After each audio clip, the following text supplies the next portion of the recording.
এদেশের আশ্চর্যের বিষয় হচ্ছে এখনও অনেক সাংবাদিকরা শিয়াইজমে আক্রান্ত এবং তাদের কথাই শুধুমাত্র লেখে, কারণ তাদেরকে তারা বিভিন্নভাবে দাওয়াত দিয়ে, বিভিন্ন পুশ করে, বিভিন্ন রকমের সংবাদ দিয়ে তাদেরকে ধোঁকাগ্রস্ত করে। এই আকিদা তারা পোষণ করে এবং নিজেদেরকে শিয়া 100% ঠিক রেখে তারা দাওয়াত দিতে যায়, শিয়াইজমের দাওয়াত দেয়। এদেশে মোস্তফা ইউনিভার্সিটি করে, এদেশে আলেমদেরকে দাওয়াত দেয়, কিছু একটা হাদিয়া দেয়, আলেমরা সঙ্গে সঙ্গে গলে যায়। এদেশের মানুষদেরকে দাওয়াত দেয়, সাংবাদিককে দাওয়াত দেয়। এই শিয়ারা এদের আকীদা বিশ্বাস কী সেটা আলোচনা না করলে সে আলোচনাটা অপ্রাসঙ্গিক থেকে যাবে। এই জন্য আগে বিশ্বাসটা আলোচনা করে যায় তাদের কি আকীদা বিশ্বাস। তাদের 1 নম্বর আকীদা বিশ্বাস হচ্ছে আল্লাহ সম্পর্কে, যে আল্লাহ তাআলা আগে একটা জিনিস জানতেন, পরে আরেকটা জিনিস জানেন। নাউজুবিল্লাহ। অর্থাৎ বাদা বলে এটাকে, যে বাদা আল্লাহ তাআলা আগে তার কাছে প্রকাশ হয় নাই, পরে প্রকাশ পেয়েছে। আকীদাতুল বাদা এটা তাদের একেবারে মনের ভিতরে গঠিত আছে, কারণ তারা মনে করে যে আগে যদি জানতেন নাউজুবিল্লাহ তাহলে আলীকেই প্রথম খলিফা বানাতেন। এই জাতীয় আকীদা বিশ্বাস এখনকার যারা খারেজি, এখনকার যারা রাফেদি, ইরানিদের কথা আমরা বলছি, শুধুমাত্র আগের শিয়াদের কথা বলছি না। এই আকীদা বিশ্বাস তারা রাখে। এটা হচ্ছে তারা আল্লাহর ব্যাপারে আকীদা রাখে, তারা আল্লাহর কোরআন সম্পর্কে বিশ্বাস রাখে। এই কোরআন সেই কোরআন নয় যে কোরআন মুহাম্মদ সাল্লাল্লাহু আলাইহি ওয়াসাল্লাম নাজিল হয়েছে। তাদের গ্রন্থে লেখা আছে স্পষ্ট, আপনারা দেখতে পাবেন, একেবারে নস্য আপনাকে দেখাতে পারবো আমি একটা একটা করে বই। তাদের বিশাল গ্রন্থ লিখেছে, এত বড় গ্রন্থ লিখেছে, নাম দিয়েছে ফাসলুল খিতাব ফি তাহরিফে রব্বে কিতাব রব্বিল আরবাব। আল্লাহ তাআলার কিতাব যে তাহরিফ বিকৃত হয়ে গেছে এর উপরে সে বই লিখছে। নাউজুবিল্লাহ। আমাদের কোরআনকে তারা মুহাম্মদুর রাসূলুল্লাহ সাল্লাল্লাহু আলাইহি ওয়াসাল্লাম নাজিল করা কোরআন মনে করে না। তাদের কাছে মুসহাফে ফাতেমা আছে আলাদা, নাম বানিয়েছে মুসহাফে ফাতেমা। নাউজুবিল্লাহ। অথচ মুসহাফে ফাতেমা বলতে কোনো কোরআন নেই, কোনো মুসহাফ নেই। যেই মুসহাফ সাহাবায়ে কেরামের উপর দিয়ে এসেছে, তাদের হাত দিয়ে এসেছে, লেখা হয়েছে, রাসূল লিখিয়ে নিয়েছেন, সেটাই আমাদের কাছে আছে। এতে কোনো বিকৃতির কোনো সম্ভাবনা নেই। আল্লাহ তাআলা হেফাজতের দায়িত্ব নিয়েছেন। তিনি বলেছেন ইন্না নাহনু নাযালনা যিকরা ওয়া ইন্না লাহু লাহাফিজুন। এই জিকির আমরা নাজিল করেছি, জিকির হেফাজতে আমাদের দায়িত্ব আমরা নিয়েছি। আল্লাহ তাআলা সে দায়িত্ব নিয়েছেন, এই জন্য তিনি এটাকে হেফাজত করেছেন। এই জন্য তাদের এই দাবি সম্পূর্ণ মিথ্যা। দ্বিতীয়, তারা মুহাম্মদুর রাসূলুল্লাহ সাল্লাল্লাহু আলাইহি ওয়াসাল্লাম তার হাদিসকে একটাও মানে না। একটা হাদিস যেটা আমাদের কিতাবসমূহ আছে, বুখারী, মুসলিম, আবু দাউদ, তিরমিজি, নাসাই, ইবনে মাজাহ সহ যে সমস্ত আমাদের হাদিসের কিতাব আছে, একটা হাদিসও তারা মানে না। কেন মানে না? আমাদের হাদিসগুলো সাহাবায়ে কেরামের দিয়া বর্ণিত হয়েছে, আর তারা সাহাবায়ে কেরামকে কাফের বলে। নাউজুবিল্লাহ। হাতে গোনা 3-4 জন ছাড়া সর্বোচ্চ কেউ 10 জনের কথা বলে, এর বাইরে সবাইকে তারা কাফের বলে। এই জাতীয় লোকদেরকে আপনি বন্ধু আপনার বানাচ্ছেন, আমার কিছু বলার নেই। কাকে আপনি আপনার পথ প্রদর্শক বানাচ্ছেন আপনি দেখে নেবেন। ওমা ইয়াজআলিল গুরাবা লাহু দালিলান ইয়াদুল্লুহু আলা জিয়াফিল কিলাবি।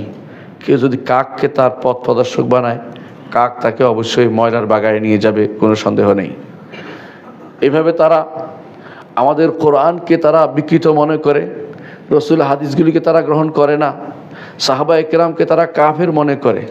আপনি কি চিন্তা করতে পারেন কত জঘন্যতম কাজ? সাহাবায়ে কেরামের জন্য বর্ণিত হাদিস তারা নেয় না, কিন্তু মূলত তারা কোরআনকেও গ্রহণ করে না। এই কারণে যে কোরআন ওসমান ইবনে আফফান রাদিয়াল্লাহু আনহু লিখেছেন, তাদের নিকট তিনি তো ঈমানদারই নন। নাউজুবিল্লাহ। এই জাতীয় লোকগুলোকে যদি আপনি আপনার বন্ধু বানান এবং তাদের পক্ষে কথা বলেন, তাহলে আমাদের কিছু বলার থাকে না। আপনাকে জানতে হবে কার কথা আপনি বলছেন, কাদের পক্ষে আপনি ওকালতি করছেন। সম্মানিত মুসলিয়ানে কেরাম, তাছাড়া তারা আরও বিশ্বাস করে যে তাদের ইমামরা সব গায়েব জানে এবং তাদের ইমামরা যা ইচ্ছে তা করতে পারে। আমি যা বলছি প্রত্যেকটি কথা ওদের কথা থেকে বলছি, বানিয়ে কোনো কথা বলছি না। তাদের কিতাবের নাম আছে কুলাইনির কাফি। কাফি একটা কিতাবের নাম, সবচেয়ে আমাদের বুখারীর মতো তাদের কাছে সম্মানিত এটা, আল কাফি লিল কুলাইনি। কুলাইনি তার কাফিতে বলছেন বাব আল আইম্মাতু ইয়ালামুনাল গায়ব, অধ্যায় ইমামরা গায়েব জানে। এরপর অধ্যায় ইমামরা আগামী দিন কী হবে তা জানে। অধ্যায় ইমামরা সন্তান দিতে পারে, অধ্যায় ইমামরা এটা জানে, ইমামদের কথাই সব কিছু তাদের কাছে। মানে ইমাম বলতে তাদেরকে তারা বুঝাচ্ছে কাদেরকে? ইমাম বলতে তারা বুঝাচ্ছে 12 ইমামকে, তদিও 12 নাম নাই, 11 জন ইমাম আছে তাদের। এই 11 জনকে তারা তাদের ইমাম মনে করে। এই 11 জন শুরু হয়েছে আলী ইবনে আবি তালেব রাদিয়াল্লাহু আনহু থেকে। এরা কেউ কিন্তু শাসক ছিলেন না, একমাত্র আলী ইবনে আবি তালেব এবং হাসান ইবনে আলী, এই দুজনেই শুধু শাসক ছিলেন। তারা ইমামত নামে আলাদা একটা পোস্ট তৈরি করেছে, যেটা খেলাফতের বাইরে আরেকটা জিনিস তারা তৈরি করেছে। এই জিনিসটা তারা তৈরি করেছে 12 সংখ্যা ঠিক রাখার জন্য। কারণ মুহাম্মদ রাসূলুল্লাহ সাল্লাল্লাহু আলাইহি ওয়াসাল্লাম বলেছেন, আমার উম্মতের মধ্যে যতক্ষণ 12 জন খলিফা হবে ততক্ষণ এই উম্মত শক্তিশালী হবে। তখন তারা দেখেছে যে 12 জন যদি নিতে হয় তখন এই খলিফা তো শুধুমাত্র আহলুস সুন্নাত ওয়াল জামাতের মধ্যে সীমাবদ্ধ হয়ে যায়। তখন তারা নিজেদের মধ্যে 12 একটা আলাদা সংখ্যা তৈরি করেছে। এই জন্য তাদেরকে বলা হয় 12 ইমামি ফেরকা।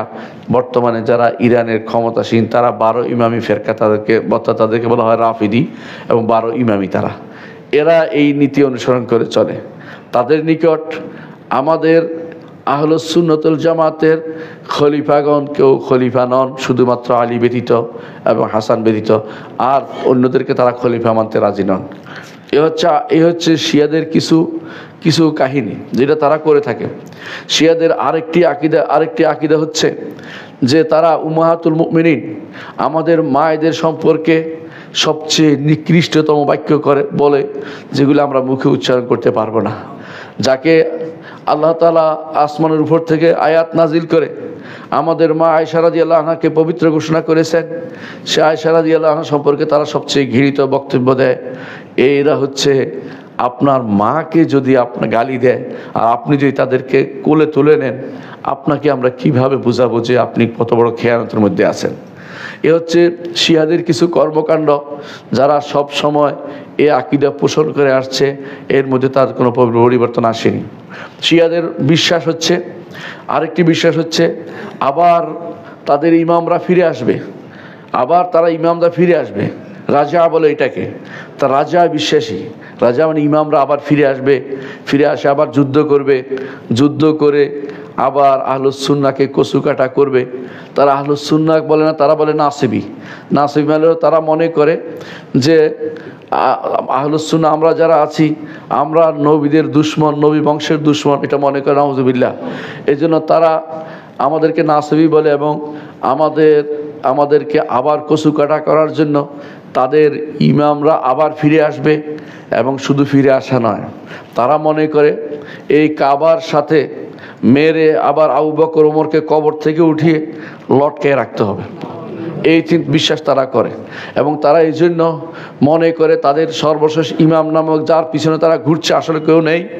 তারা মনে করে তাদের ইমাম 11তম ইমামের সন্তান হয়েছিল, সেই সন্তান গর্তে ঢুকে পড়েছে, সিরদাবে সামুরার এক পাহাড়ের ভিতরে ঢুকে পড়েছে, সেখান থেকে এখন আর বের হয় না। তারা এখনও গেলে আপনি দেখতে পাবেন সেখানে বিভিন্ন রকমের বাহন নিয়ে দাঁড়িয়ে আছে যে কখন তিনি সেখান থেকে বের হবেন, আর বাহন না পেলে আবার রাগ করে চলে যাবেন। এই জন্য সেখানে তারা বসে আছে, বাহন নিয়ে এখনও ডাকতেছে উখরুজিয়া মাওলানা, উখরুজিয়া মাওলানা, সারাদিন গান গাইতেছে, মাওলানা বেরিয়ে পড়ো, মাওলানা বেরিয়ে পড়ো। মাওলানা তো আর কোনোদিন বের হয় না, 1200 বছর পার হয়ে গেছে, তাদের মাওলানা আর বের হয় না, কারণ মাওলানা বলতে আসলে কেউ নাই। এই বিশ্বাস এখনও প্রত্যেকটি শিয়া করে। এই জন্য আপনি খুমাইনি ইমামুদ্দলালা, পথভ্রষ্ট ইমাম খুমাইনিকে দেখবেন, তার বইয়ের মধ্যে যখনই মাহাদির কথা আসছে তখনই লিখে রাখছে আজ। এরপর আজ অর্থ হলো আজ্জালাল্লাহু খুরুজা, আল্লাহ তার বের হওয়া তাড়াতাড়ি করুক, আল্লাহ তার বের হওয়া ত্বরান্বিত করুক, এটা তার বইয়ের মধ্যে লেখা থাকে। আপনি তার বইটিটা পাবেন। এখন যে কেউ বলে যে আমাদের অনেক ভাই ধোঁকাগ্রস্ত হয়ে আছে, তারা বলে যে এই সমস্ত আকীদা তো আগে ছিল, এখন এই লোকেরা করে না, তো এই লোকেরা এটা বিশ্বাস করে প্রচার করে দিক, এখন থেকে আমরা আকীদা প্রচার করি না। এটা ডাহা মিথ্যা কথা, কখনো সেটা নয়। একই আকীদা আগে যারা রাখতো এখনও সেটাই রাখে, নাহলে তো শিয়া থাকতো না, সুন্নি হয়ে যেত। তাদের আকীদার মধ্যে এই জন্য আরেকটা আকীদা হচ্ছে সেটা হচ্ছে যে তাকিয়া নীতি। তাকি অর্থ হচ্ছে যে আহলুস সুন্নাত ওয়াল জামাতকে যদি একবার ধোঁকা দিতে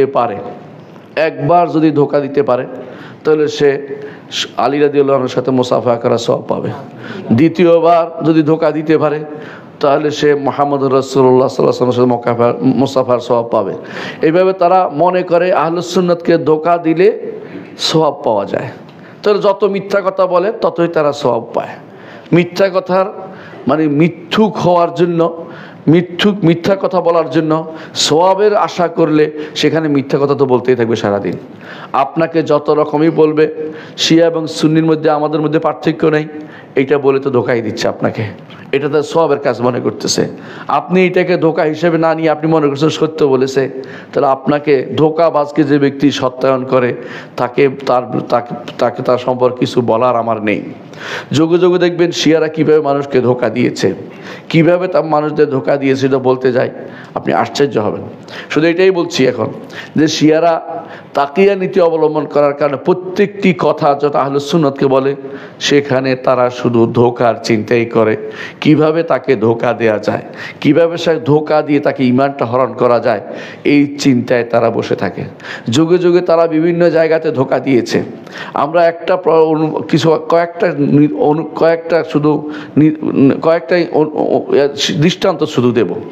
এক নম্বর হচ্ছে আলী ইবনে আবি তালেব রাদিয়াল্লাহু আনহু যখন মুআবিয়া রাদিয়াল্লাহু আনহু বিরুদ্ধে যুদ্ধ করছিলেন, তখন তারা দাঁড়িয়ে গিয়ে বলছিল যে যেহেতু তিনি কোরআনকে চাচ্ছে যে কোরআন দিয়ে বিচার করবে, সুতরাং আমরা আর যুদ্ধ করব না। তারা যুদ্ধ না করার সিদ্ধান্ত নিল। অর্থাৎ আলী ইবনে আবি তালেব রাদিয়াল্লাহু আনহুর পক্ষ হয়েও যুদ্ধ করতে রাজি হয় নাই, তাকেও সেইভাবে তারা ধোঁকা দিয়েছে। এই হচ্ছে শিয়া সম্প্রদায়।